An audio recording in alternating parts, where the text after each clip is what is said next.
बहुत पुराने समय की बात है। एक छोटे से गांव के किनारे एक टूटी फूटी झोपड़ी थी।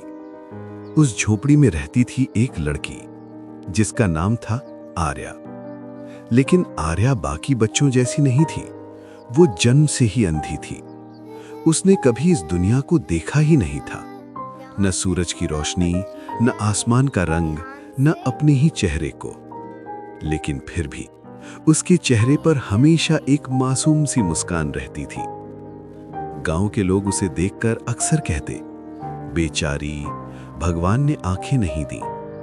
लेकिन आर्या कभी खुद को बेचारी नहीं समझती थी, क्योंकि उसकी दुनिया में एक इंसान था जो उसकी पूरी दुनिया था।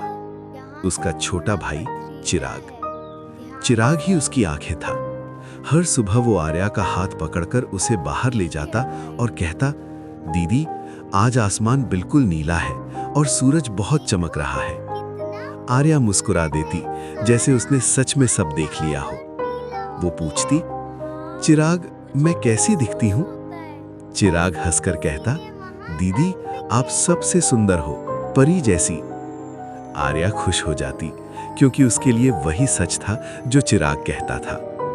दिन ऐसे ही गुजरते रहे। चिराग हर दिन मेहनत करता, कभी खेतों में काम, कभी लोगों के छोटे मोटे काम। बस एक ही सपना था उसका, एक दिन अपनी बहन की आंखों का इलाज करवाना।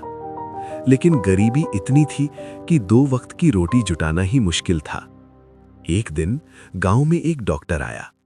चिराग दौड़कर उसके पास गया और बोला, साहब, मेरी दीदी अंधी है, क्या वो ठीक हो सकती है? डॉक्टर ने आर्या को देखा और कुछ देर सोचने के बाद बोला, इलाज हो सकता है, लेकिन बहुत पैसे लगेंगे। ये सुनते ही चिराग का दिल बैठ गया। लेकिन उसी पल उसने ठान लिया, चाहे कुछ भी हो जाए, मैं अपनी बहन को देखना सिखाऊंगा। उधर आर्या को कुछ पता नहीं था। वो बस अपने भाई की आवाज में ही दुनिया देख रही थी।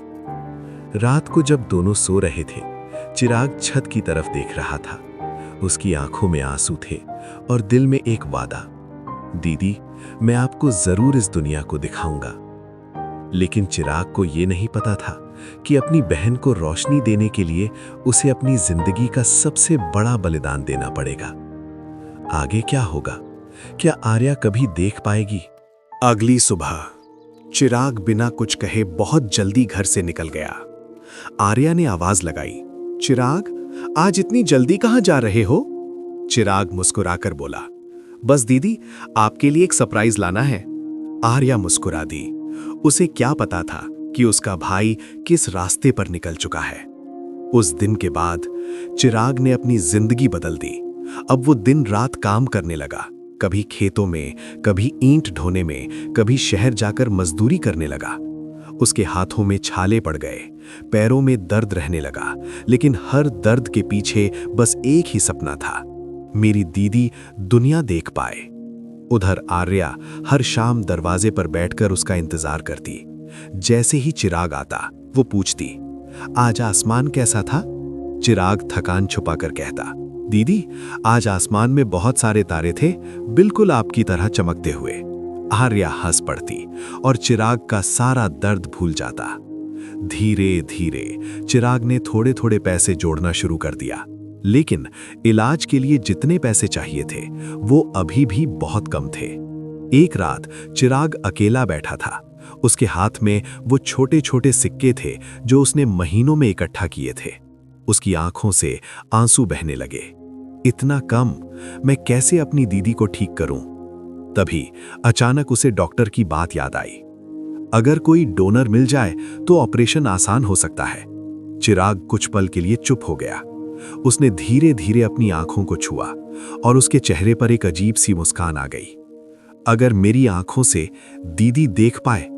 उस पल उसने एक ऐसा फैसला लिया जो उसकी जिंदगी बदल देने वाला था। अगले दिन चिराग चुपचाप शहर चला गया।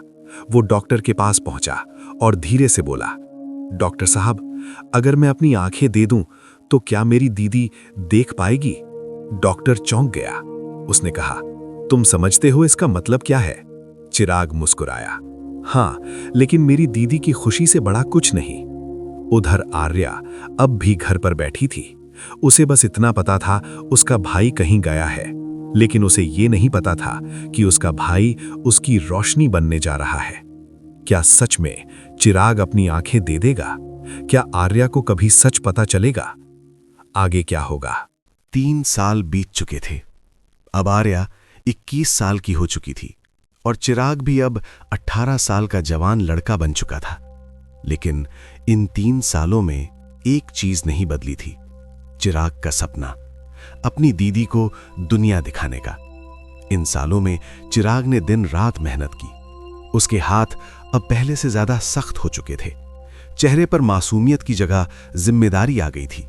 लेकिन जब वो आर्या के सामने आता, वही पुरानी मुस्कान पहन लेता। एक दिन आखिरकार चिराग ने डॉक्टर के पास जाने का फैसला किया। इस बार उसकी आवाज में बचपना नहीं था। डॉक्टर साहब, अब मैं तैयार हूं। डॉक्टर ने उसे ध्यान से देखा। तुम अब समझते हो इस फैसले का मतलब क्या है? चिराग ने बिना एक पल सोचे कहा, हां, अब मैं बच्चा नहीं हूं। अगर मेरी आंखों से मेरी दीदी देख सकती है तो मुझे कोई डर नहीं। डॉक्टर कुछ पल के लिए चुप रहा, फिर धीरे से सिर हिला दिया। अस्पताल का माहौल शांत था। चिराग बेड पर लेटा हुआ था। उसकी आंखों में आंसू नहीं थे, सिर्फ सुकून था। उसने धीरे से कहा, बस एक बात, मेरी दीदी पहली बार जो देखे वो खुश हो। ऑपरेशन शुरू हुआ। समय जैसे रुक गया था। कुछ घंटों बाद ऑपरेशन सफल हो गया। 2 दुनिया बदल गईं। एक तरफ आर्या की आंखों में रोशनी आ गई और दूसरी तरफ चिराग की दुनिया हमेशा के लिए अंधेरी हो गई। जब आर्या अपने भाई से मिलेगी तब क्या होगा? कुछ दिन बीत चुके थे। अब आर्या सब कुछ देख सकती थी, आसमान, पेड़, लोग। लेकिन उसके दिल में एक ही सवाल था, मेरा चिराग कहाँ है? हर दिन वो दरवाजे पर खड़ी हो जाती। अब वो देख सकती थी, लेकिन जिसे देखने के लिए उसकी आंखें सबसे ज्यादा तरस रही थीं, वो कहीं नहीं था। बेचैनी और बढ़ गई। एक दिन आर्या ने फैसला किया, मैं खुद उसे ढूंढूंगी। वो पूरे गांव में घूमने लगी। हर किसी से पूछती, क्या आपने मेरे भाई को देखा है? लोग उसे देखते। उनकी आंखों में दया थी, लेकिन कोई सच बताने की हिम्मत नहीं कर पा रहा था। आखिरकार एक बूढ़ा आदमी उसके पास आया। उसने धीरे से कहा, बेटी, जिस रोशनी से तू आज दुनिया देख रही है वो किसी और की नहीं, तेरे भाई की है। आर्या के हाथ कांपने लगे। नहीं, ये नहीं हो सकता। बूढ़े आदमी ने गहरी सांस ली। तेरे भाई ने अपनी आंखें दे दी ताकि तू देख सके। आर्या की आंखों से आंसू बहने लगे। उसकी नजरों के सामने हर वो पल घूमने लगा। चिराग का मुस्कुराना, उसका हाथ पकड़कर चलाना, उसका कहना, दीदी आप सबसे सुंदर हो। और आज वो खुद अंधेरे में था। आर्या भागती हुई गांव के किनारे पहुंची। उसका दिल तेज धड़क रहा था। वहां एक पेड़ के नीचे एक लड़का बैठा था। अब वो बच्चा नहीं था, 18 साल का जवान, लेकिन उसकी आंखों में अब कोई रोशनी नहीं थी। सबसे दर्दनाक मुलाकात। आर्या धीरे धीरे उसके पास गई। उसकी आवाज कांप रही थी, चिराग। चिराग ने सिर उठाया। वो देख नहीं सकता था, लेकिन उसने आवाज पहचान ली। दीदी आप आ गई? ये सुनते ही आर्या टूट गई। वो उसके सामने घुटनों पर बैठ गई। तुमने ये क्या कर दिया? चिराग हल्का सा मुस्कुराया। दीदी अब आप दुनिया देख पा रही हो ना, बस मेरे लिए वही काफी है। आर्या ने उसका चेहरा अपने हाथों में लिया। अब वो पहली बार अपने भाई को देख रही थी और उसी पल उसने उसे खो दिया था। वो फूट फूट कर रोने लगी। मुझे ये रोशनी नहीं चाहिए थी, मुझे सिर्फ तुम चाहिए थे। चिराग ने धीरे से उसका हाथ पकड़ लिया। अब आप ही मेरी आंखें हो। क्या आर्या अपने भाई की दुनिया बन पाएगी? क्या वो इस त्याग की कीमत चुका पाएगी? आर्या अभी भी चिराग के सामने घुटनों पर बैठी थी। उसकी आंखों से आंसू रुक ही नहीं रहे थे। मुझे रोशनी नहीं चाहिए थी, मुझे सिर्फ तुम चाहिए थे। चिराग ने धीरे से उसका हाथ पकड़ा। उसके चेहरे पर दर्द नहीं, बल्कि एक सुकून था। दीदी अगर आप खुश हो तो मुझे कुछ भी खोने का दुख नहीं।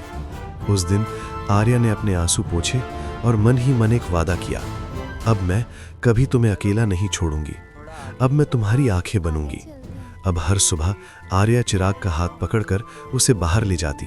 भैया, आज आसमान बहुत साफ है, पेड़ हवा में झूम रहे हैं। चिराग हल्की मुस्कान के साथ सुनता।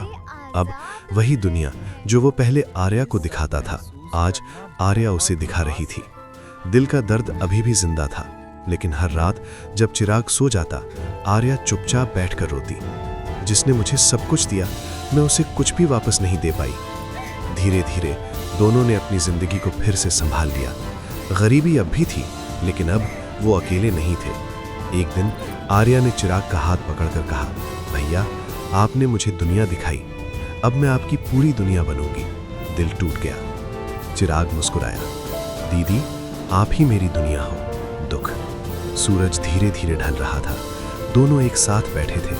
आर्या आसमान को देख रही थी और चिराग उसकी आवाज को महसूस कर रहा था। एक ने दुनिया खोकर दूसरे को दुनिया दे दी थी। इस दुनिया में सबसे बड़ा रिश्ता वो नहीं होता जो सिर्फ साथ निभाए। सबसे बड़ा रिश्ता वो होता है जो अपने हिस्से की खुशियां भी दूसरे को दे दे। जिस भाई ने अपनी आंखें देकर अपनी बहन को रोशनी दी, उसने ये नहीं सोचा कि वो क्या खो रहा है, उसने सिर्फ ये सोचा कि उसकी बहन क्या पा रही है। याद रखना, सच्चा प्यार शब्दों से नहीं, त्याग से साबित होता है।